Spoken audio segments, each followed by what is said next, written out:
Assalamualaikum warahmatullahi wabarakatuh.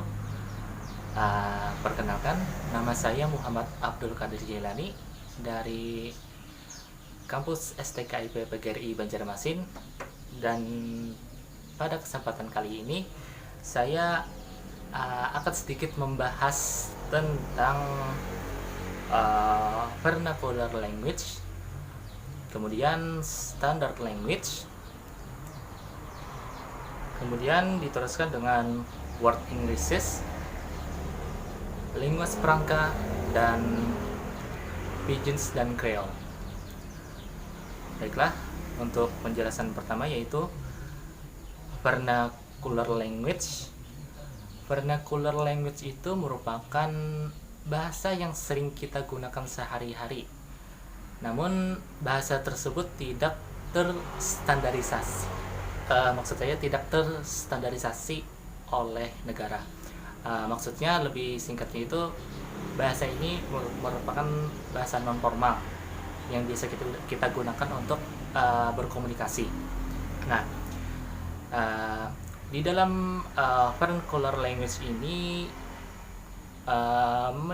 memiliki banyak bahasa-bahasa yang terdapat di dalam suatu negara.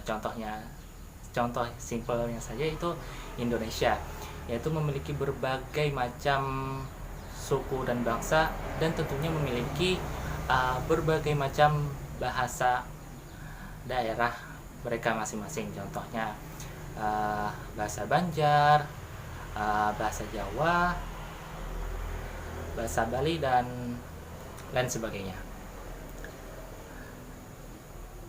Kemudian di luar negeri pun juga memiliki bahasa daerah mereka masing-masing. Contohnya seperti dari negara Papua Nugini dengan bahasa daerah mereka yaitu Buang. Kemudian dari India mereka juga mempunyai bahasa daerah yang bernama Hindustani. Namun Hindustani ini memiliki beberapa bagian lagi. Dan kemudian ada lagi bahasa daerah Bumbar dari Vanuatu. Nah, gitu. Kemudian lanjut topik yang selanjutnya yaitu standard language. Standard language ini merupakan bahasa yang sudah terstandarisasi dan sudah melalui proses untuk menjadikan bahasa tersebut menjadi bahasa nasional. Nah, seperti kita ketahui, bahasa Indonesia itu merupakan bahasa bahasa nasional yang sudah ditetapkan oleh negara kita. Jadi sebelumnya bahasa Indonesia tersebut sudah melalui beberapa proses, mulai dari segi tata bahasanya, kosakatanya, dan beberapa proses yang lain, sehingga bahasa Indonesia tersebut menjadi bahasa Indonesia yang sudah disempurnakan gitu. Kemudian lanjut ke word Englishes. Word Englishes ini ialah bahasa Inggris yang di setiap negara itu memiliki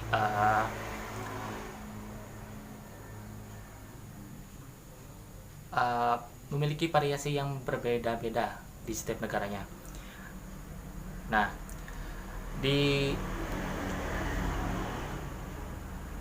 word Englishes ini memiliki 3 kategori, yaitu yaitu kategori pertama yaitu inner, kemudian outer, dan yang terakhir yaitu expanding. Untuk yang pertama inner, inner ya. Untuk yang inner dulu, inner ini merupakan inner ini maksudnya adalah bahasa Inggris yang ditentukan oleh penuturnya yang kemudian dijadikan sebagai bahasa utama di negara tersebut. Seperti contohnya Amerika Serikat,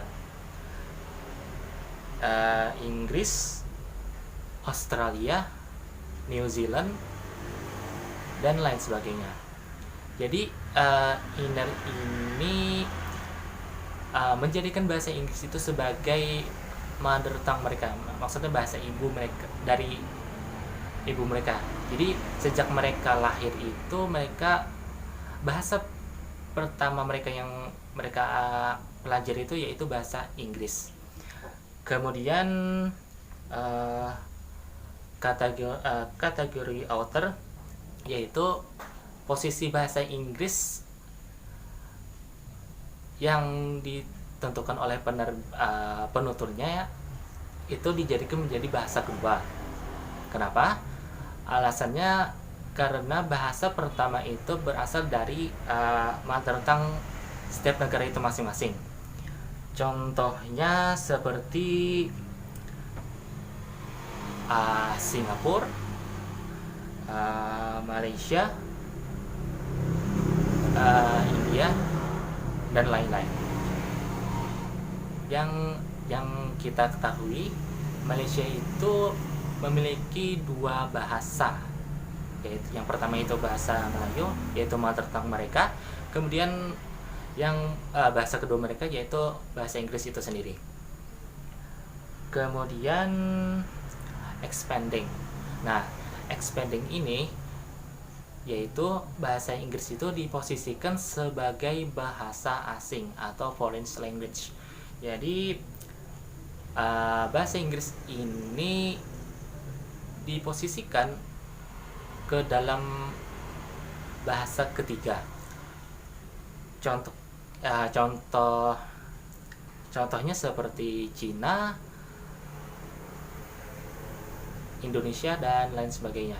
Nah, untuk Indonesia sendiri, yang sebagai kita ketahui kan, bahasa Inggris itu menurut orang lokal itu masih menurut pandang mereka itu masih asing, itu bahasa apaan gitu, ya gitu. Jadi mereka itu menganggap bahasa Inggris itu merupakan bahasa asing yang berasal dari negara luar itu. Kemudian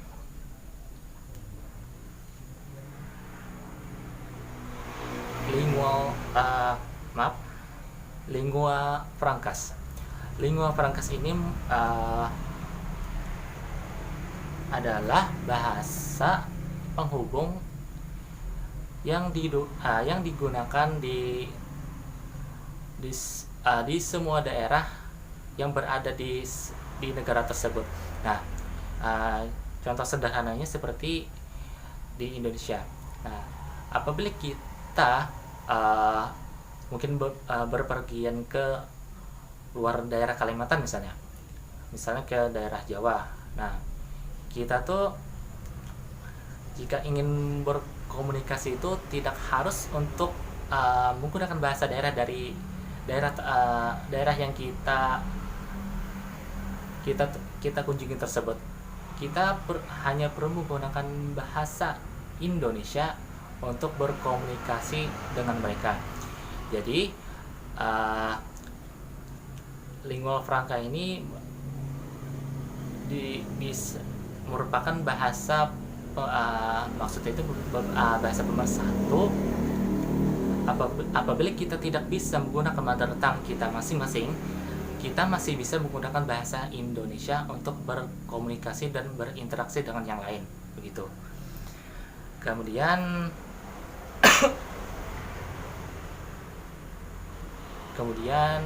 lanjut dengan Pidgins. Pidgins itu merupakan bahasa yang tidak memiliki penuturnya sama sekali. Oh, kok bisa gitu? Nah, jadi Pidgin ini diciptakan ketika 2 orang dua orang dari negara yang berbeda itu bertemu dan kemudian ingin berkomunikasi. Namun mereka tidak bisa karena mereka hanya mengandalkan mother tongue mereka. Nah, jadi solusinya adalah mereka harus membuat bahasa baru untuk mereka berkomunikasi satu sama lain. Nah, jadi pidgin ini sifatnya bisa sementara, bisa juga menjadi permanen. Nah, kalau pidgin yang bersifat permanen itu apabila pidgin itu sering digunakan, lalu pidgin itu sering digunakan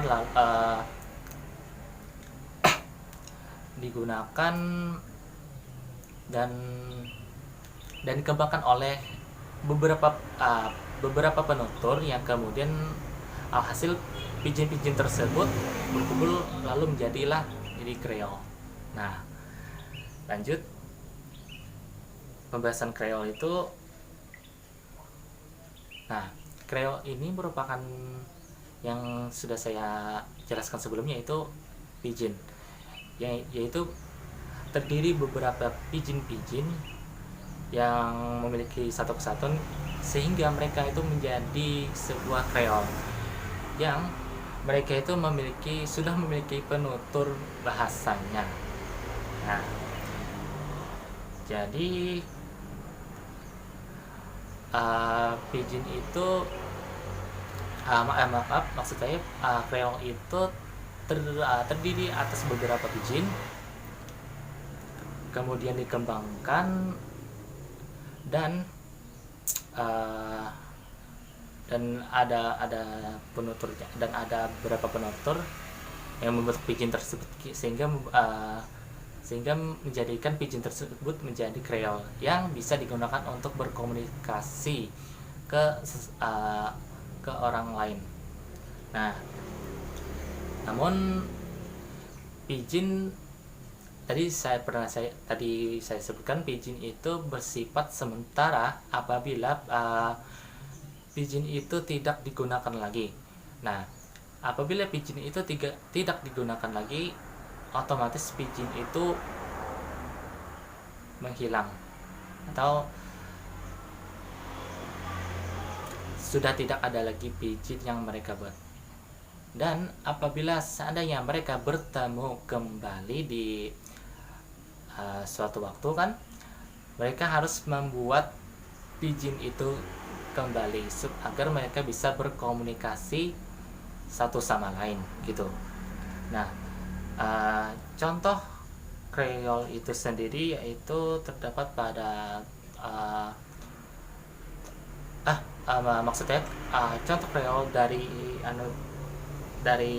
Creole itu tersebut adalah Tok Pisin dari Papua Nugini. Nah, Tok Pisin ini memiliki awal mulanya berasal dari Pidgin English, yaitu namanya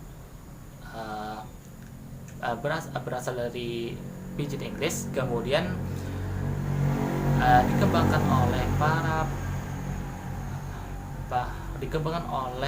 para penuturnya, sehingga penutur dari Papua Nugini sehingga mereka itu menciptakan sebuah Creole yang memiliki tata bahasa kosakata yang berbeda dengan Creole yang ada di luar sana. Jadi mereka itu memiliki Creole yang memiliki ciri khasnya dari negara itu sendiri. Nah, contoh sederhananya bahasa yang dari Creole-nya Tok Pisin tadi dengan English biasa, salah satunya yaitu bahasa Inggrisnya itu you will go, kamu harus pergi. Nah, kalau untuk bahasa Papua Nugini-nya yaitu Bamba you go. Ini mungkin pronunciation ini mungkin agak berbeda, mungkin kemungkinan agak berbeda dengan yang aslinya. Ini saya akan hanya mencontohkan saja. Ada juga Bayugo, kemudian Yubaigo, dan yang terakhir yaitu Bain Bayugo. Nah, agak sedikit mirip dengan bahasa Banjar ya, yang kata pertama tadi yang Bain Bay gitu. Baiklah, sekian penjelasan singkat dari saya. Terima kasih, mohon maaf atas segala kekurangan. Semoga kita bertemu di video yang selanjutnya. Sekian, terima kasih, dan wassalamualaikum warahmatullahi wabarakatuh. Adieu.